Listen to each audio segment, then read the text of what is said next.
बड़ी खबर तो आप ये जानते हैं कि अमेरिका डब्ल्यूएचओ से बाहर हो चुका है, उसने डब्ल्यूएचओ छोड़ दिया है। मगर ये बात आपके गले उतरती है कि 80% तक जिसने पैसा लगाया हो डब्ल्यूएचओ को बनाने का, वो 1% जिसने आज तक लगाया, यानी कि चीन ने जिसने लगाया है, उसकी वजह से 80% वाला पार्टनर या इन्वेस्टर या दानदाता वहां से छोड़ के निकल गया। और यह बात भारत के लिए क्या कोई फायदेमंद है या ये बहुत ज्यादा फायदेमंद है भारत के लिए, ये बात तो आपको समझनी पड़ेगी। मगर उसके पहले आपको कुछ और भी समझना पड़ेगा। इस बात में तो कोई शक ही नहीं है किसी को कि वायरस को चीन ने जानबूझकर फैलाया। मगर खास बात यह है कि चीन इस समय 2 नंबर की अर्थव्यवस्था कैसे बना हुआ है, रातों रात उसके पास में इतना धन कैसे आ रहा है कि चीन को रोकना नामुमकिन हो जाता है। और इतना नामुमकिन हो गया कि 1% पैसे देने वाले चाइना की बजाय अमेरिका, जिसने 80% तक उसको आज तक पैसा देकर सींचा है, उसको छोड़कर जाना पड़ गया। फर्जीवाड़े के महारथी चाइना ने किस प्रकार से फर्जीवाड़े में पैसा कमाया और पूरे विश्व के अंदर वो अर्थव्यवस्था बन गया है, उसके लिए सबसे पहली खबर ये देखिए। इन्वेस्टर प्लेस की खबर ये बताती है कि चीनी कंपनियां जैसे कि ल्यूकिन कॉफी है, उसको इस समय बैन करने का समय आ गया है। क्यों बैन करने का समय आ गया है? क्या बात है कि चीन की कोई कंपनी को अमेरिका के अंदर जो लिस्टेड है, जो मतलब स्टॉक मार्केट के अंदर है, उसको बैन क्यों किया जाए? और एक ही नहीं, 100 से ज्यादा चाइनीज कंपनियों को जो यूएस के अंदर लिस्टेड है, यानी कि जिनके शेयर्स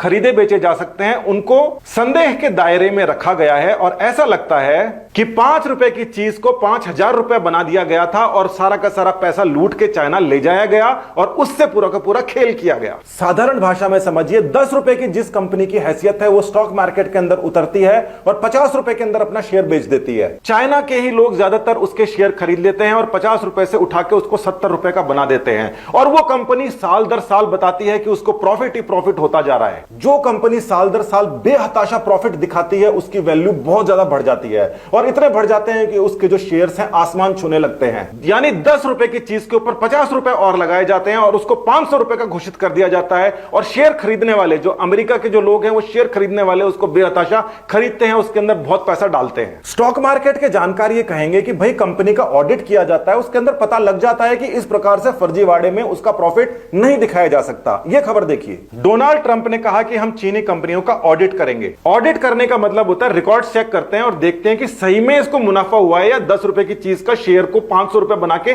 बेचा जा रहा है। और आप ये जानकर हैरान हो जाओगे कि चीनी कंपनियों का ऑडिट कोई दूसरी कंपनियां या दूसरे देश कर ही नहीं सकते। चीनी कंपनियों ने पिछले 10 साल में हजारों करोड़ डॉलर अमेरिका के स्टॉक एक्सचेंज से निकाले हैं और उसका कोई हिसाब किताब उन्होंने नहीं दिया। हजारों करोड़ डॉलर अमेरिका इन्वेस्टर्स से अकेले से नहीं निकाले। ये हर देश की यही हालत है। इंडिया के अंदर भी कुछ कंपनियां हो सकती हैं। और ये जो आपको ग्राफ दिख रहा है, ये उस कंपनी को बचाने के लिए असफल कोशिश दिख रही है चीनी लोगों की। मतलब जिस कंपनी के ऊपर अमेरिका ने कहा कि ऑडिट करेंगे, चीनी लोगों ने उसकी ऐप डाउनलोड करी और रातों रात उसको सपोर्ट करने की कोशिश करी। अमेरिका ऑडिट करके दूध का दूध पानी का पानी करे, उसके खिलाफ चाइना के लोगों ने कंपनी के पक्ष में माहौल बनाना शुरू कर दिया। दूध का दूध और पानी का पानी होने में समस्या क्या है वो पहले पता पड़ गई। और उसके बाद के अंदर जब ऑडिट की बात हुई, उसके बाद में शेयर्स का हाल देखिए। तो ये जो ग्राफ है, ये आपको देखने में ही पता पड़ जाएगा कि लास्ट के अंदर जाके काफी नीचे जा रहा है और कंपनी के शेयर्स बिल्कुल जमीन पर आ गए। रातों रात अमेरिका के लोगों के हजारों करोड़ रुपए डूब गए और उनको पता पड़ गया कि चीन ने हमारा खेल कर दिया और हमारा पैसा उसने वो ले गया और किसी और काम में लगाया। क्या है वो दूसरा काम? ये खबर देखिए, इंडिया के अंदर चीनी पैसा बाहर से आके यहां पे इंटरफेयर नहीं करे, इसके लिए हम एक पॉलिसी लेके आए। आपको पता है कि इंडिया के एक बैंक की 1% भागीदारी चीनी ने रातों रात खरीद ली थी और उसके बाद में डिसीजन लगाया गया और इसको देख के चाइना पूरा का पूरा गुस्से में आ गया। मगर इंडिया में यह बिल्कुल फाइनल हो गया। बाहर से पैसा आएगा, खासकर चाइना से, तो 15 दिन की उसको परमिशन लेनी पड़ेगी अगर कोई बड़ी डील होती है तो। यहां पर बात यह समझ जाइए कि कोई कंपनी हो चाहे कोई देश, उसके अंदर जितना ज्यादा जिसका पैसा हो जाएगा वो उसका उतना बड़ा मालिक बनता जाता है। और उसके बाद के अंदर जो डायरेक्टर्स होते हैं, उनको इन्फ्लुएंस करके जो डिसीजन है वो चाइना के हिसाब से लेने शुरू हो जाते हैं। बेईमानी से कमाई इस पैसे ने अफ्रीका की तो हालत ही खराब कर दी है। वहां की क्या हालत है, अफ्रीका की ही खबर देखिए। और वो कहते हैं कि केवल हमारे पास में पैसा ही नहीं आया है चाइना का, बल्कि उसके भी बड़ा हमारे साथ खेल हो चुका है। वर्ल्ड बैंक सबसे बड़ी संस्था होती है, वो बहुत सारा लोन देता है, मगर उससे भी ज्यादा लोन दे दिया है चाइना ने। लोन यानी कि कर्ज। यहां देखा जा सकता है कि अफ्रीका के अंदर बच्चा जब पैदा होता है तो उसके ऊपर 50,000 रुपए तक की उधारी होती है चाइना की। अफ्रीकन कंट्रीज के पास में इतना ज्यादा लोन दे दिया गया है कि वहां पे वो वापस कर ही नहीं सकते। वो एक तरीके से गुलाम हो गए हैं चाइना की पॉलिसीज के। वहां की पॉलिटिक्स में और वहां की जो कंट्री हैं उनके रोल, यूनाइटेड नेशंस हो या डब्ल्यूएचओ हो, वहां पर सीधे तौर पर प्रभावित होते हैं। वो चाइना के पक्ष में जाते हैं। ये तो आप जानते हो कि जैसे इराक में युद्ध हुआ था या कहीं कहीं पर भी हुआ था, वहां पे यूनाइटेड नेशन बैठ के फैसला करता था और उसके खिलाफ काम हो जाया करता था। यूनाइटेड नेशन के अंदर जो काम होता था वो वोट्स के जरिए होता था। वोट्स देते थे सारी की सारी कंट्रीज, और ज्यादातर कंट्रीज के ऊपर चाइना का प्रभाव हो गया है। यह बात बहुत खतरनाक है। हमारे जितने भी बॉर्डर्स हैं उनके ऊपर अगर यूएन कहीं पर भी इंटरवेंशन करता है या छोटा मोटा वॉर होता है उसमें अगर यूएन इंटरवेंशन करता है तो वहां पर चाइनीज दबदबा है। और इस दबदबे की हद इतनी खतरनाक हो चुकी है कि चाइना को हटाने के बजाय अमेरिका, जिसने 80% तक डब्ल्यूएचओ को पैसा देकर सींचा है, उसको वो छोड़कर जाना पड़ा, बेआबरू होकर निकलना पड़ा। यह भयंकर तरीके से खतरे की घंटी है, क्योंकि अगर यूनाइटेड नेशंस के ऊपर चाइना का इस प्रकार से कब्जा होने लग गया तो वहां के जो भी रूल्स आएंगे चाइना के हमेशा फेवर के अंदर आएंगे और हमारे तो अगेंस्ट आएंगे ही आएंगे। विश्व राजनीति पर नजर रखने वाले बड़े बड़े पोर्टल्स ने यही संभावनाओं के बारे में चर्चा की है। उन्होंने लिखा है कि बीजिंग यानी कि चाइना सिस्टमैटिकली यूएन की सभी एजेंसीज के ऊपर धीरे धीरे कब्जा करता जा रहा है। अब यह बात कितनी खतरनाक है यह आपको समझ में आ गई होगी कि चीन के पास में हजारों करोड़ रुपए आए कहां से?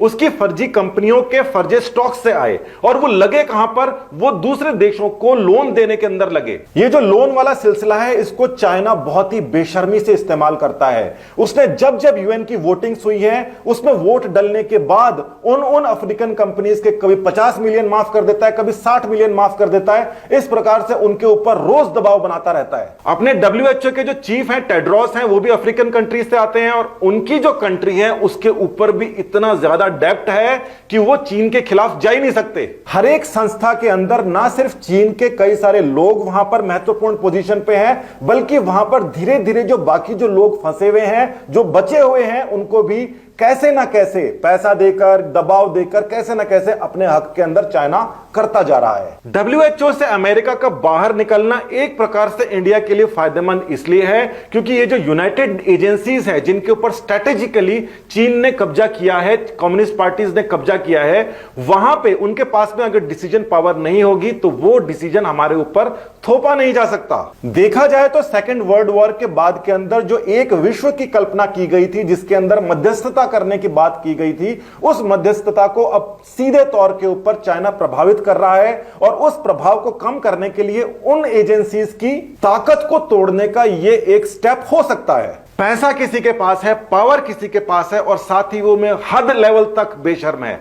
ऐसे अगर किसी के पास में पावर आ जाती है, वो पावर का मिसयूज करता है, वो अपने खुद के लोगों के ऊपर करता है, बाकियों की तो सुनता ही नहीं है। चाइना बॉर्डर के ऊपर जो डिस्प्यूट अभी हाल ही में हुआ था उसके अंदर चाइना ने अपने पांव पीछे खींचे और उसका भी एक कारण है। उसका कारण क्या है कि इंडिया के अंदर भी बहुत सारे चाइना का प्रोडक्ट है। वो चाइना का जो प्रोडक्ट है वो प्राइवेट कंपनीज का नहीं है, वहां पर कोई प्राइवेट और कोई सरकारी कंपनी होती ही नहीं है। जो भी चीज आप प्रोडक्ट चाइना का खरीद रहे हो वो चाइना की सरकार की या उसकी कम्युनिस्ट पार्टी की ही है। थोड़ा सा डरा के, थोड़ा सा धमका के भारत को डराने की कोशिश करी, मगर ऐसा हुआ नहीं, उल्टा हो गया। इफेक्ट पूरे सोशल मीडिया पे ड्राइव चल गई है और उसके बाद के अंदर जो प्रोडक्ट्स हैं, चाइना के प्रोडक्ट्स हैं, उसके पीछे सारे के सारे हाथ धो के पड़ गए हैं। इसीलिए चाइना पीछे हटा है और कोई कारण नहीं है इसका। और ये जो ट्रेंड है ये आपको जारी रखना है क्योंकि असली जो चोट है वो फाइनेंस की है, मारपीट की, खून खराबे की नहीं है, पैसे की है। पैसा यानी कि कंट्रोल, यानी कि वोट्स, यानी कि यूएन, यानी कि जो मन में आए वो। भारत की पॉलिसी शुरू से ऐसी रही है कि हमने चाइना को घुसने नहीं दिया,